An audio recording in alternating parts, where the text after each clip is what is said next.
Hi friends, welcome back to our channel. AP PG set 2024 admissions అనేవి మనకి జరుగుతున్నాయి కదా. సీట్ అలాట్మెంట్ ఆర్డర్ అసలు ఎలా ఉంటుంది, సీట్ అలాట్మెంట్ ఆర్డర్లో ఫీజు రీయింబర్స్మెంట్ ఎలా వస్తుంది, ఎవరెవరికి ఫీజు రీయింబర్స్మెంట్ వస్తుంది అనేది వీడియోలో ఫుల్ క్లారిటీ ఇచ్చేస్తాను.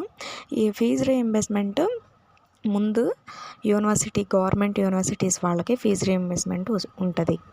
సో ప్రైవేట్ కాలేజెస్ వాళ్ళకి ఫీజు రీయింబర్స్మెంట్ అనేది 50-50 ఛాన్సెస్ ఉండవు. 50-50 కూడా కాదు. ఫీజు రీయింబర్స్మెంట్ అనేది రాదు. Only government universities, government colleges వాళ్ళకే ఫీజు రీయింబర్స్మెంట్ అనేది ఉంటుంది. సో సీట్ అలాట్మెంట్ ఆర్డర్ అసలు ఎలా ఉంటుందో ఈ వీడియోలో చూపిస్తా చూడండి.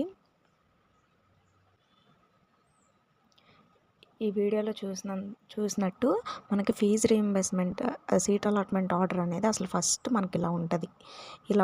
ఇక్కడ ఫీజ్ స్ట్రక్చర్ అనేది మనకు కనిపిస్తుంది. అసలు ఫీజ్ స్ట్రక్చర్ అసలు మనం పే చేయాలా లేదా మనకి ఎలా చూపిస్తుంది అనేది నేను ఈ ఇమేజ్లో చూపిస్తాను చూడండి.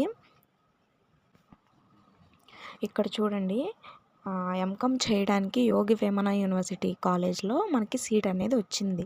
ఆ సీట్ అనేది ఎంత, ఆ కాలేజ్ ఫీజు 9,200 అని వచ్చింది.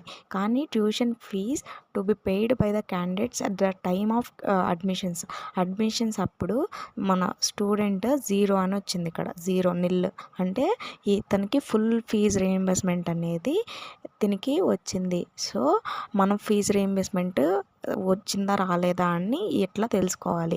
మనకి యాజ్ ఇక్కడ 9,200 ఉందా, అది ఇక్కడ admissions candidates to be paid at the time of admissions దగ్గర యాజ్ అమౌంట్ కనిపిస్తే మన ఫుల్ ఫీజు రీయింబర్స్మెంట్ అనేది పే చేయాలి. ఒకవేళ ఇక్కడ 0 అని చూపిస్తే మనం ఫీ అనేది పే చేయాల్సిన అవసరం అనేది లేదు. సో గైస్, ఈ విధంగా సీట్ అలాట్మెంట్ ఆర్డర్స్ అనేవి ఉంటాయి. సో సీట్ అలాట్మెంట్ ఆర్డర్ అనేది మనకి 3rd రిలీజ్ చేస్తారు. అప్పుడు మనం మన అలాట్మెంట్ ఆర్డర్ని ఒకసారి చెక్ చేసుకున్న తర్వాత కాలేజ్లో అనేది రిపోర్టింగ్ చేయండి. అక్కడ కాలేజ్లో రిపోర్టింగ్ ఎలా జరుగుతుంది, అసలు ఎంత ఫీజు కట్టించుకుంటారు స్టార్టింగ్ అనేది నేను నెక్స్ట్ వీడియోలో చేస్తాను. ఏమైనా డౌట్స్ ఉంటే కమెంట్ చేయండి.